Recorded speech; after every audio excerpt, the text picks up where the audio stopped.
Hi, and welcome to Pet Lovers Paradise, a world of furry critters at their best. I'm your host, Priya, along with my furry friend, Maya. Hello there. Welcoming you to our show. Friends, we have a very special guest, Suzanne, along with her cat, Eloise. Hi, it's nice to be here again. Great to have you, Suzanne. And I don't know how Eloise feels about this, but we'll see as the show progresses. She wants to explore a little bit more than just stay on my lap. So, Suzanne, how old is Eloise? We figure Eloise is about 11 years old. Oh, She's wow. a mature cat. And when I first got her, which was just a year ago, and I took her to the vet, and the vet was very nice and said, I think she needs to slim down a little bit. So I have been feeding her quarter cup of food twice a day, and she has slimmed down nicely. So I think her next vet visit will be a good one. Oh, that's great. Well, she looks very fit right now. Yeah.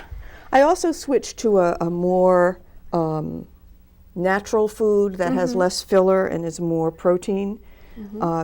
And of course, she does, since she's 11, she does need a formula that's for an older cat, because as cats get older, their kidney function deteriorates. So you have to be careful about what you feed them. But she's been pretty good, except for this heat.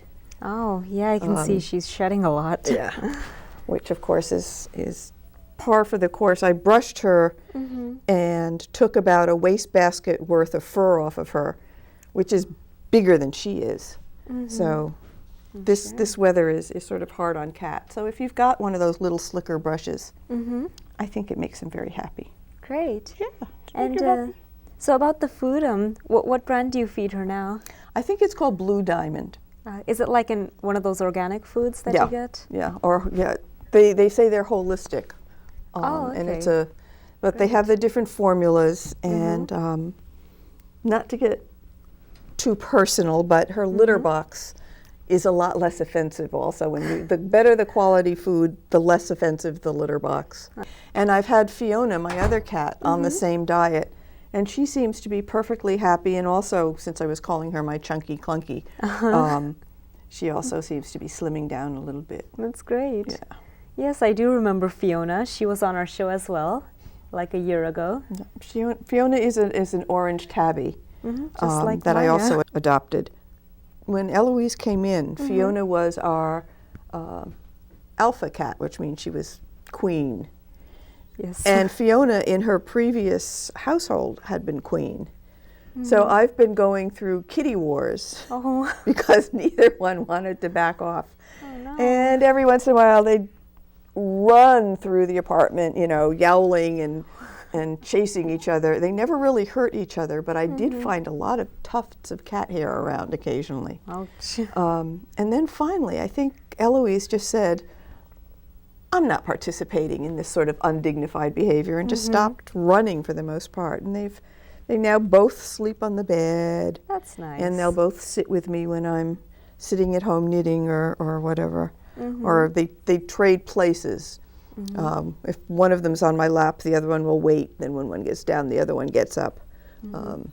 So then how did you end up adopting Eloise?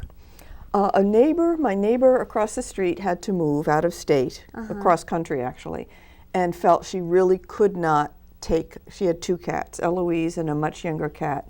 So they were sisters? Or? No, a totally different litter. The other cat's a calico, which means they have the red and the black and the white splotches. So I said I would take them out of the goodness of my heart. And my sister, who had just lost her Maine Coon, said she would take the other cat, who they have named Phaedra. And my sister is a great pet owner, so they play with Phaedra, and she gets really good care, and she hadn't been spayed, so she was spayed. That's wonderful. So Phaedra's very happy there, and Eloise was obviously the boss, which is why she and Fiona have not quite settled down together. But I have a feeling that someday I'm going to look over on the bed, and they're going to be, especially in the winter when it's chilly, and there will be the two of them cuddled up together. At least that's my hope. What about you? Certainly. I hope that happens. I don't know if you can see her face, but she has the sweetest little mustache. Oh, let's see. Oh, yeah, I see that. Yeah. The little white. The little white mustache. And this sort of cat with the white paws and the white bib is called a tuxedo cat, the black and white. Oh, nice. But I just think that little white mustache, well, it's sort of on her underlip, is very cute. She's a very cute kitty. Okay, so look away. And she likes to lick. Yeah, I saw she was licking you. She's a taster.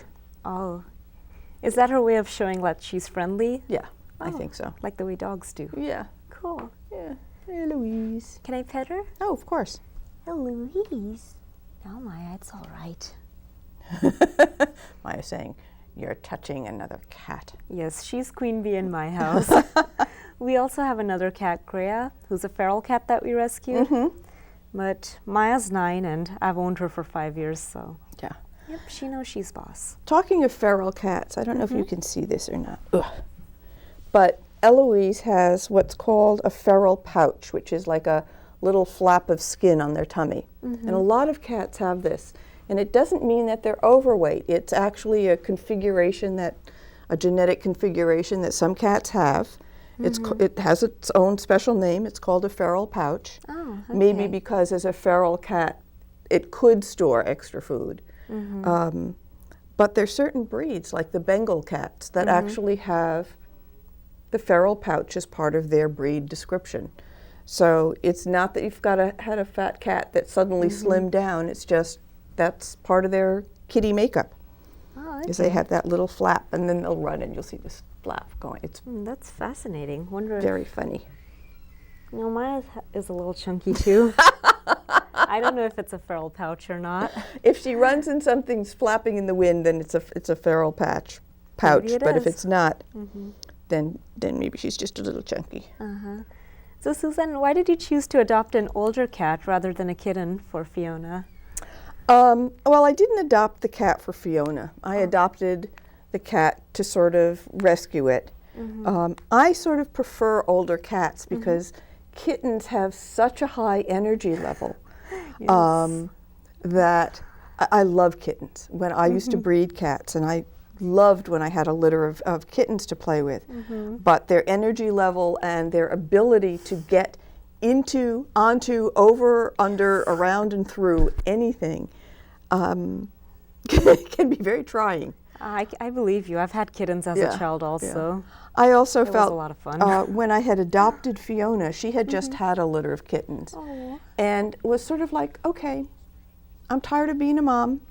You know, they're exhausting me. Take me away. So I didn't think she'd be happy with a kitten. And I like older cats. They're sometimes calmer, and they're friendlier. And I like a nice lap cat. And Eloise is actually a very nice lap cat when she's not on the show. Oh, no, she looks very happy. Yeah, she's a good girl.